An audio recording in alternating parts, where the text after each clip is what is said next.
आप सब लोगों को नमस्कार। पिछले लगभग 1 साल से भारतीय जनता पार्टी चिल्ला चिल्ला के कह रही है कि दिल्ली में कोई शराब घोटाला हो गया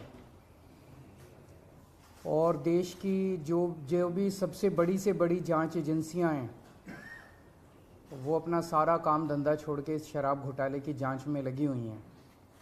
तो मैं समझता हूं कि उनको अब तक तो शराब घोटाले के सब कुछ मिल ही गया होगा, सारा पैसा भी मिल गया होगा, सब कुछ मिल गया होगा।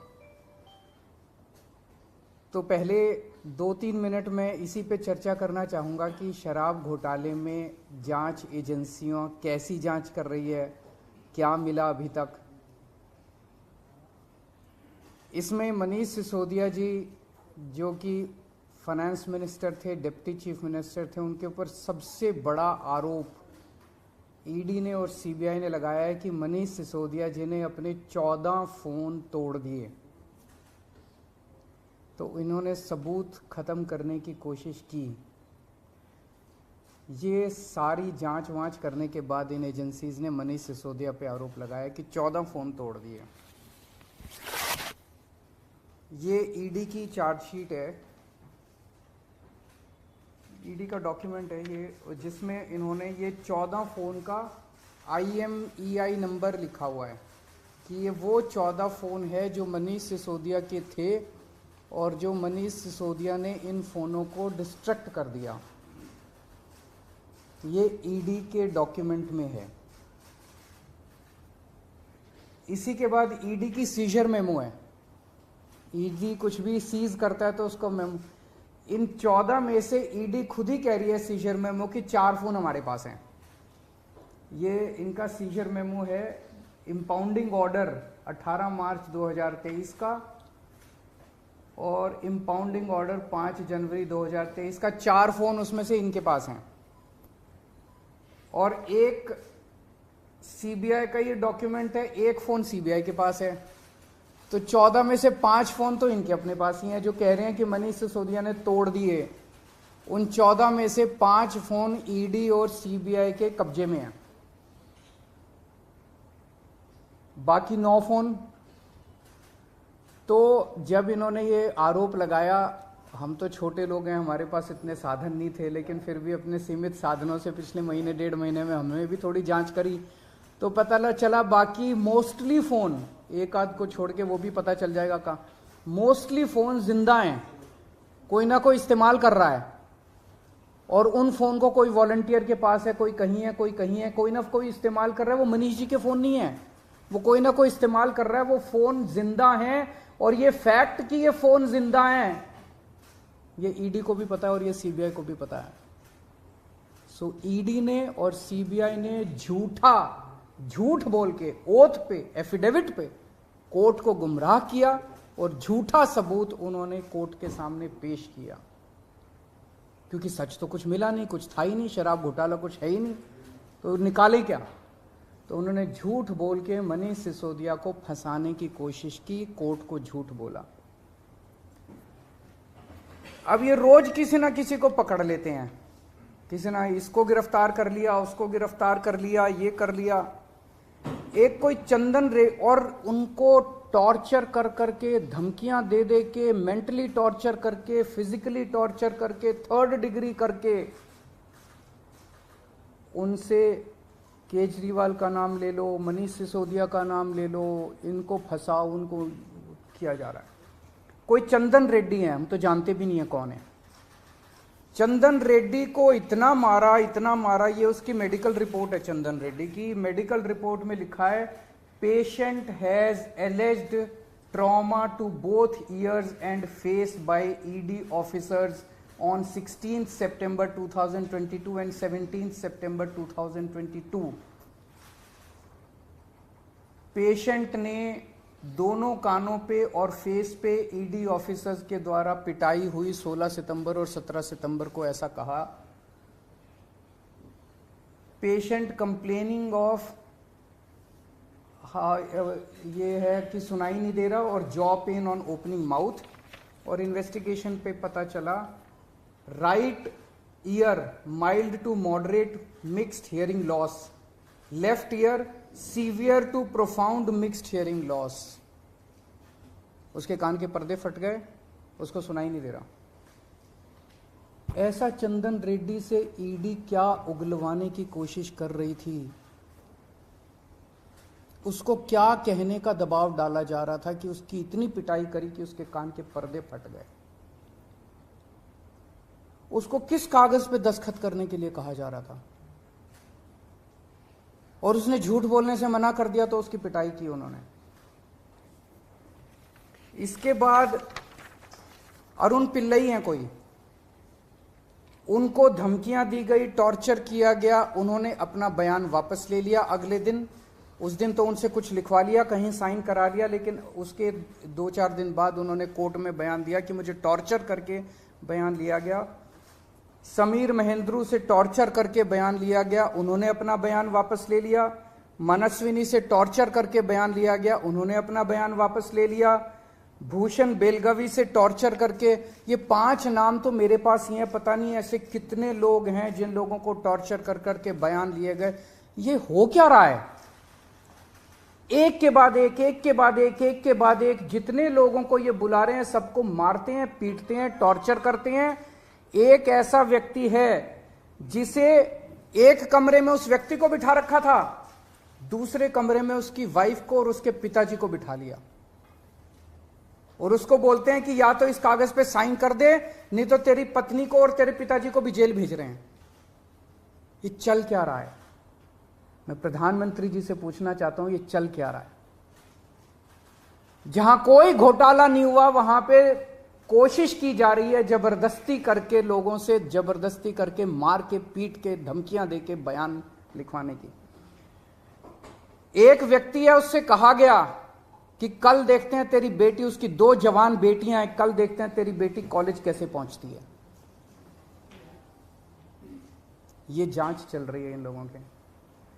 एक व्यक्ति है, उसके वकील ने कोर्ट में खड़े होकर कहा कि हमारे मुवक्किल के, मेरे मुवक्किल के ऊपर दबाव डाला जा रहा है कि दिल्ली के पॉलिटिशियंस का, कोर्ट के अंदर खड़े होकर उसने बोला कि मेरे मुवक्किल के ऊपर दबाव डाला जा रहा है कि आप दिल्ली के पॉलिटिशियंस का नाम लीजिए। ये इनकी जांच चल रही है। इस सारी जांच करने के बाद, 1 साल जांच करने के बाद, ये आरोप लगाते हैं कि 100 करोड़ रुपए की रिश्वत ली गई और दी गई। वो 100 करोड़ रुपया कहां है? एक नया पैसा कहां है वो 100 करोड़ रुपया? सब इतनी 400 से ज्यादा रेड हो चुकी हैं। मनीष सिसोदिया जी के घर पे रेड हो गई, इतने सारे दूसरे लोग, वो पैसा है कहां? एक नया पैसा नहीं मिला 100 करोड़ रुपए का, ना कोई ज्वेलरी मिली, ना कोई मनीष जी के घर पे गद्दे भी फाड़ दिए इन्होंने, उनके गांव भी हुआ है, उनके बैंक लॉकर भी छान मारे, कुछ नहीं मिला 100 करोड़ में से। फिर आरोप लगाया कि 100 करोड़ रुपया गोवा के चुनाव में इस्तेमाल हुआ है। जी, गोवा के हमारे जितने वेंडर्स थे जिनसे हमने काम कराया था, सारे वेंडर्स पे रेड मार चुके ये लोग। सारे वेंडर्स को इन गिरफ्तार कर करके स्टेटमेंट ले चुके, वहां कुछ नहीं मिला, सारी पेमेंट चेक से हुई है हमारी। सारा हिसाब किताब इलेक्शन कमीशन को दिया हुआ, वहां भी कुछ नहीं मिला। गोवा चुनाव के अंदर इनको धेला नहीं मिला, तो पैसा गया कहां? अगर रिश्वत ली तो पैसा गया कहां? अरे पैसा तो तब मिलेगा ना जब रिश्वत ली गई होगी और रिश्वत दी गई होगी। आज मैं इस प्रेस कॉन्फ्रेंस में कह रहा हूं कि 17 सितंबर को शाम को 7 बजे मैंने नरेंद्र मोदी को 1000 करोड़ रुपए दिए थे। कर लो गिरफ्तार उनको। ऐसे तो कोई भी इस देश में खड़ा होकर कुछ भी कह देगा। मैं कह रहा हूं कि नरेंद्र मोदी को 17 सितंबर की शाम को 7 बजे मैंने 1000 करोड़ रुपए दिए थे। गिरफ्तार करोगे इस बेसिस पे नरेंद्र मोदी को? भाई मेरे पास कुछ सबूत तो हो कहने का। कोई तो मैं कहूंगा भाई मेरे पास ये सबूत है, मैंने दिए थे। ऐसे ही कोई कुछ भी खड़ा होकर कह देगा और गिरफ्तार कर लोगे। 100 करोड़ रुपए दिए, 100 करोड़ रुपए दिए गोवा चुनाव। अरे कहां है सबूत? कोई सबूत नहीं है। ये पॉलिसी इतनी शानदार पॉलिसी थी, ट्रांसपेरेंट पॉलिसी थी, जो भ्रष्टाचार खत्म कर देती पूरे के पूरे शराब सेक्टर में। ये इस बात से साबित होता है कि ये पॉलिसी जब पंजाब में लागू की गई, पूरी कॉपी पेस्ट पॉलिसी है, जब पंजाब में लागू की गई तो इस पॉलिसी से 50% रेवेन्यू 1 साल के अंदर बढ़ गया। 50% रेवेन्यू दिल्ली के अंदर इन्होंने लागू नहीं की, करने दी, पंजाब के अंदर इनकी चली नहीं, क्योंकि पंजाब एक फुल स्टेट है। तो मैं मोदी जी को कहना चाहता हूं, मोदी जी अगर केजरीवाल भ्रष्टाचारी है तो फिर इस दुनिया के अंदर कोई ईमानदार नहीं है। मुद्दा भ्रष्टाचार है ही नहीं, मुद्दा भ्रष्टाचार की जांच है ही नहीं, मुद्दा शराब घोटाला है ही नहीं। ऐसा शख्स देश का प्रधानमंत्री जो सर से लेकर पैर तक भ्रष्टाचार के अंदर डूबा हुआ है, उसके लिए भ्रष्टाचार मुद्दा कैसे हो सकता है?